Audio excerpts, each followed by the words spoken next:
Hello and welcome back to the Joy of Classic Cars. I'm your host Neil Bradley and we're back here at the Lowe's Cruise-In, and as I open up this segment I am proud to let you know you are looking at two 1956 models. I'm standing by another beautiful 1956 Ford Victoria, and you're looking at a guy who came into this world in February of 1956. And maybe that's why I'm so partial to the 50s, and of course with the Edsel partial to Fords, even though now you'll see me in the Buick 91 Buick Neilmobile.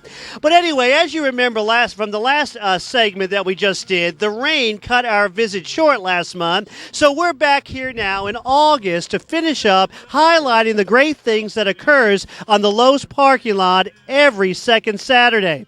And of course, I want to build on the theme that I built in the first segment as we share with you about the A-body GM vehicles of 68 and 69.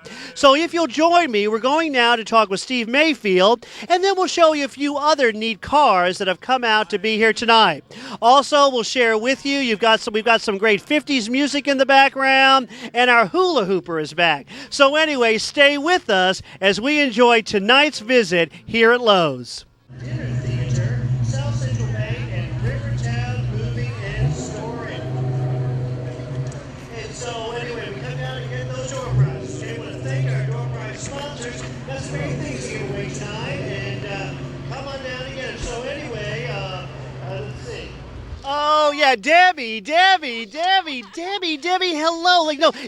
You were here last month and we got you on tape, but now we want to take a few minutes to get you on air. And look at this, what a multitask woman you are. You can talk and do this at the same time. So Debbie, just share with us, how long have you been doing this? Well, I've been hula hooping since I was a little girl, but I actually have been the official hula girl for about 5 or 6 years. Really? Now, Debbie, you were telling me you can do this. You do this basically how long every day? Well, when I go to a car show, I at least get an hour in. Can you believe that? Well, Debbie is so incredible, and that's why it's just you got the moves. Well, anyway, thanks so much for coming out and being with us, and it's so great to have you with us, and we'll see you on future shows, okay? Thanks, Debbie. Whoa! Well, now, let's head over and talk to Steve, shall we?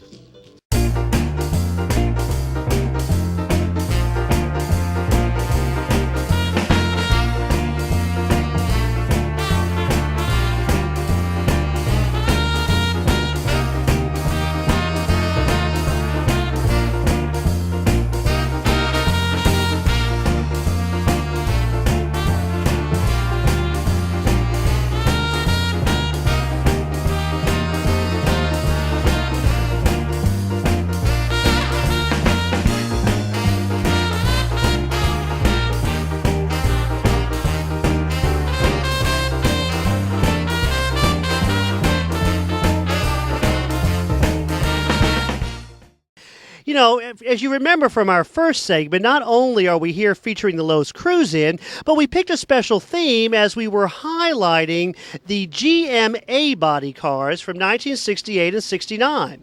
And of course, in the first segment, we featured a beautiful Chevelle and a wonderful Buick, okay?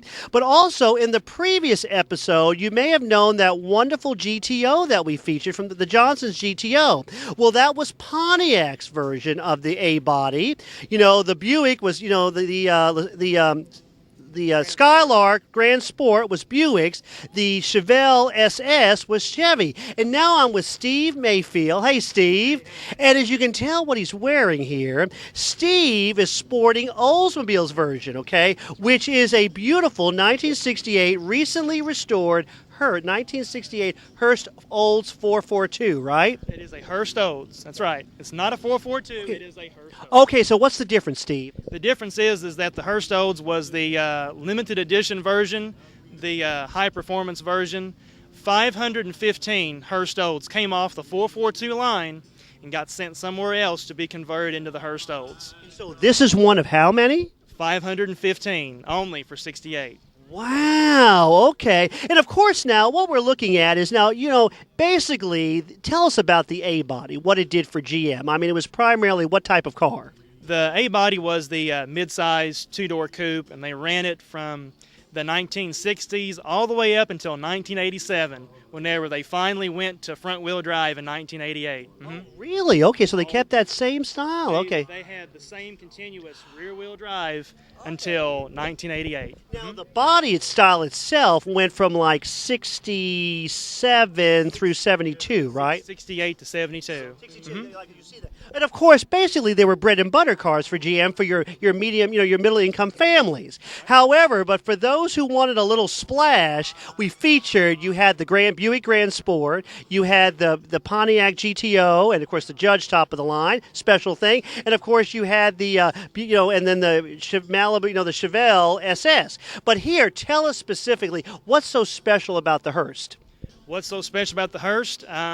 Everything. It had a special two-tone paint job. It had the special Hearst Olds emblems. It had the 455 big block, and 68 and 69 Hearst Olds was the only 2 years where you had a 455. General Motors had a rule, and they said that nothing bigger than a 400 cubic inch engine was allowed in any mid-size car. The 68 and 69s got around that rule, and they finally reduced that rule in 70, which had your 454 Chevelle, and then Buick, Olds, and Pontiac had their own 455. Well, 68 and 69 Hearst Olds was the only two cars that got around that rule.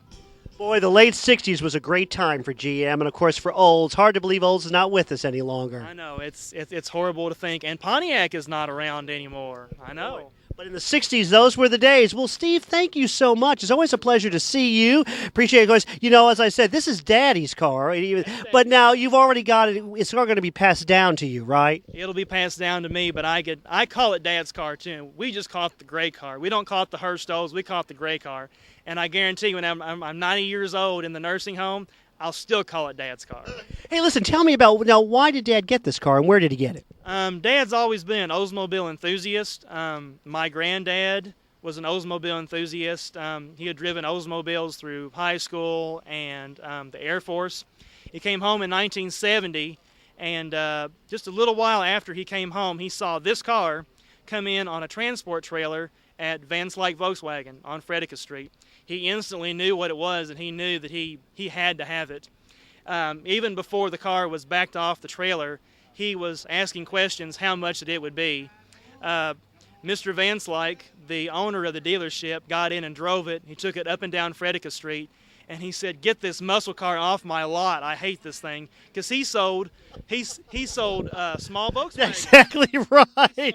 He sold economy bargain cars. He did not want a muscle car on his lot. So he traded in his 66 Oldsmobile Cutlass, and I think it was like an extra $1,700, and he bought it. And he drag raced it through the 70s at Windy Hollow. And in the late 70s, they went to bracket racing, and he didn't like bracket racing at all. And so he just decided to get out of the drag racing scene, and in 1980, he had a little boy, and that's where all his money went. And where is that little boy now, I wonder? You're standing right beside him. Yeah, I told people earlier I was a 56 model. You're the 80 model, aren't you? 80 model, yeah. And hopefully I've aged gracefully, too. You have, Steve. That's great. But how wonderful, Steve. Thank you so much. It's great calling you a friend. It's always a pleasure. Your love of cars and your knowledge of them is wonderful. Thanks for sharing this wonderful way you all experience the joy of classic cars with all of us. We'll catch you later, Steve. Bye-bye. All right. And now join me as we go 1 year back and see another Chevelle SS.